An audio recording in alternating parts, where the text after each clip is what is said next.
traders, welcome to the TMT strategy video special edition on precious metals. Today is Saturday. I'm putting this out for you for the weekend review. Seeing some really good things in the precious metal area, such as gold, silver, palladium, and it's something that I've gotten a lot of emails on. I've been talking about for the last several weeks about gold, the gold miners, and I want to put this out there to kind of show you what I'm looking at, and I think we're going to come into some exciting times here. I put out a video this week about the next big move is down, not up, and that's in equities and stocks, and I do believe that is actually materializing. Yesterday, on Friday, we had another move higher. We had some good ISM numbers. Non-farm payroll numbers that came out were to the upside. Markets did not like that, so kind of good news was bad news at the moment, and then the ISM numbers came out and ripped the market literally straight up, not even a pullback to get in. But I wanted to show you today what I'm looking at, which I think will be materializing this week, this coming week. And we need to pay attention to this. I'm getting a lot of emails about the gold and the gold miners. Mark, what do you think about it? So I wanted to put this special edition out to you this weekend so you can kind of peruse it at your own leisure and see what you guys thought with my analysis and how that played into it. So without further ado, let's get right into it. The first thing when we look at, and I will be covering the dollar, by the way, of course, the future contract and also the ETFs that come along with it, okay?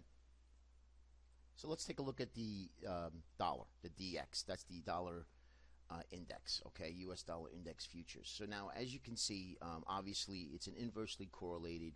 When gold goes up, the dollar usually goes down. If there's strength in the dollar, precious metals and commodities go lower. So it's inversely correlated, just to give that quick analysis. Now, I want to see some positive divergence here. We are approaching the really big support area. You can see this band of support.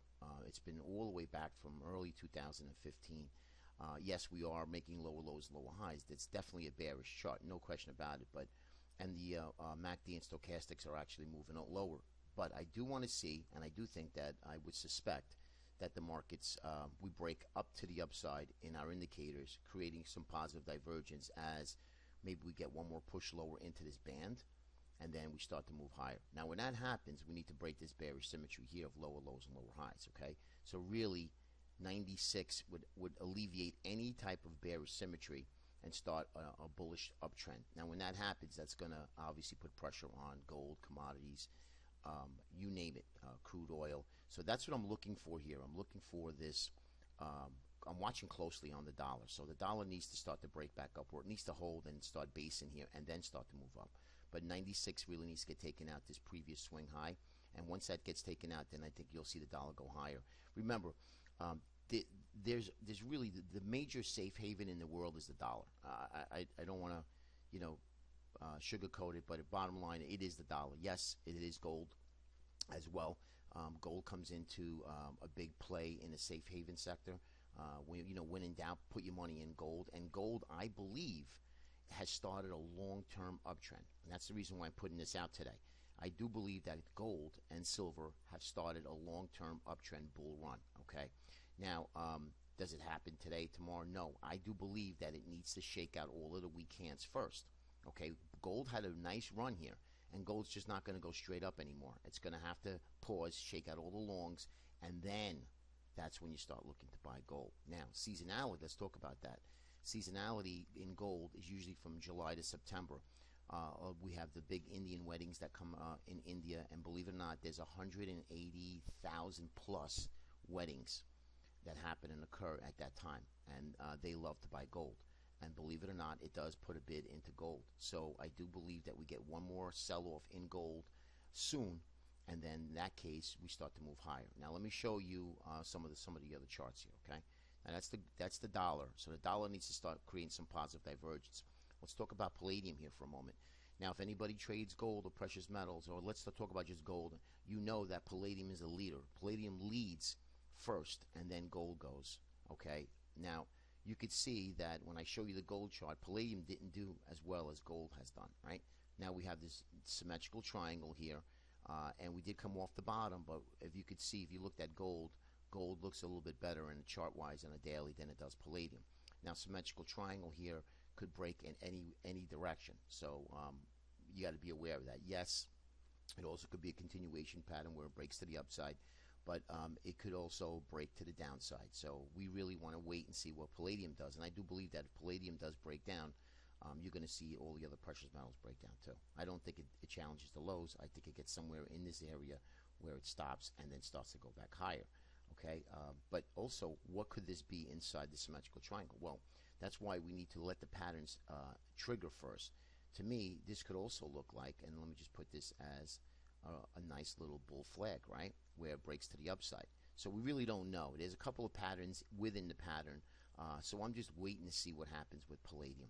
But I do believe that, if anything, I think it breaks to the downside. Okay, they did not like the jobs number in gold. Gold was down 12. Not enough inflationary to even talk about inflationary measures right now, and that's why gold sold off yesterday. All right, now let's take a look at the gold itself. Gold, to me, is shaping up and forming a beautiful head and shoulders pattern. If you could see that here, that right shoulder is being built right now with the neckline coming in at right around 1200, 1211. And I do believe that the next area where you would see this comes right around here, that 61.8% retracement right here, 1160 to 1150. And I think that's when it starts to base, and you might get another little flush, but I think that's when you start looking to buy gold, right around here, 1160, 1150-ish area. You start nibbling, okay? Remember, as it comes back down again, you want to make sure that that you're not catching a falling knife where it comes all the way back down to here. I don't suspect that to happen. I do believe that gold, again, is in a longer-term bull run, has started a bull run. But as you can see here, I left this a very big Fibonacci cluster of resistance up here, okay? And if you bring it out, gold also comes all the way up to this area here where there's a lot of overhead supply. So it needs to really, if gold's going to take this resistance out now, something dramatic has to happen in the world, okay? A big event happening. And I don't suspect that to happen, okay? We had the horrible Brussels attack. Gold went up and then sold off again, all right? So, it's the new way of life here. So living in this world with terrorism, so people are starting to realize there's nothing you can do about it. So I do believe that gold will break this neckline and run down to the 1140-ish area. And that's going to be the target. And you can see a lot of overhead resistance, guys, a lot of overhead resistance here. So that's why I think the next move is lower in gold before we move up higher. And again, this nice symmetrical head and shoulders pattern in gold. All right, so now let's look at silver. Now, I think silver, when the market sells off, I think silver is not going to sell off as hard as gold. Now, yes, silver is a lot more volatile, and the silver does move faster because it's just that type of a commodity where it does get manipulated. But I do believe if you looked at gold, the gold chart I showed you, the big move in gold here, you see that huge move up, where in silver really has not made a big move. I think silver is going to it's not going to sell off as much as gold, and I think silver will be one of the plays to buy in addition to gold. Okay, but if you can see here, this is going to be that spot right around 14 and a half. Start looking to buy gold, and you can see here we started the same thing, right? We have a little head and shoulders pattern. That right shoulder starting to work out nice, and then of course that neckline will come in right about here. All right, so right about $15 needs to break, which we did break, but we came back in, we closed right on it.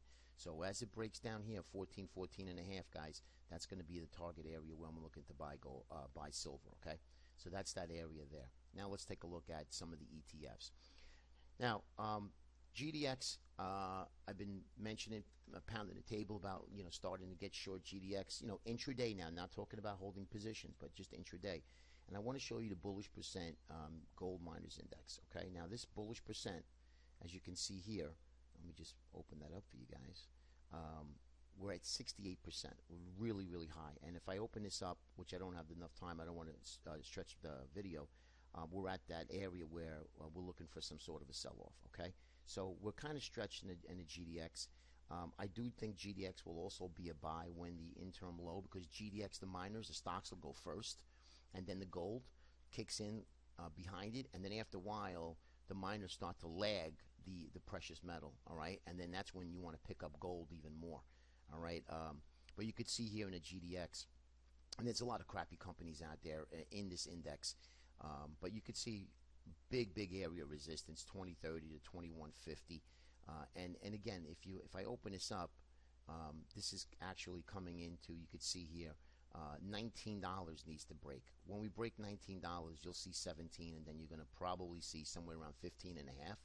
And that's where something right around here is where I would like to buy, start looking to buy GDX for a longer term move going into the summer months, okay? But you could see clearly here our momentum indicators, our MACD, RSI, clearly rolling over while prices are. So we have negative divergence here, right? And this is what I was looking for in the dollar, to see positive divergence, right? But now we have negative divergence in GDX, okay, as prices continually hold up and our momentum indicators are rolling over.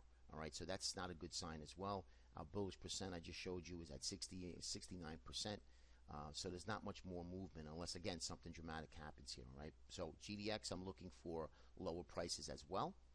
All right, and then here's the GLD. As you can see, GLD here, nice, well-defined head and shoulders pattern here, left shoulder, and then here's the right shoulder. All right, neckline comes in clearly right around 115.45, right up in this area here. All right, we lose that, then I do think that we're going to probably come down and test anywhere in the supply area here, 106 to right around 110. So that's something that I'd be looking to dip into, let it chop around, and then look to start buying it. But I do like gold in the longer term. Short term, in the next 1 to 4 weeks, let's say, I think gold puts in a low, and then that's when we start looking to buy it. But in the meantime, I would look to get ready to get short gold. Gold, GLD, GDX, and then let me show you the SLV silver contract. And this is what we're saying. You notice how there is some overhead supply. We could see that, but you could see here really silver didn't move as much. And I wanted to also point out one thing too, and I don't have it in front of me. If you went into and looked at the commitment of traders report, you just go COT report online and you'll see, and you pick out gold and silver, all of the producers, which are what we call the smart money that need to hedge their gold and silver, are short gold and silver. They're short gold and silver, where the managed money and speculative money, which is dumb money in this report, if you will, are long gold and silver, okay? So you want to follow the smart money, and that's another feather in the cap where I do think that gold and silver are going to head lower, and we're going to get a bounce in the dollar to help that move lower, okay? I hope it helps, guys. I'm really excited about what I'm seeing here. And as far as equities are concerned, we did have that non-farm payroll we started out. Let's see if we get some follow-through to the upside. Don't forget now, 7 weeks straight up, okay, with gaps in place. I do believe the market needs a rest, and I do believe the markets will move lower because a lot of longs have still been trapped from December, and a lot of the investors that bought that low in February need to get out as well. All right, just keep that in mind. Have a great weekend. Enjoy, and we'll speak to you next week. Take care.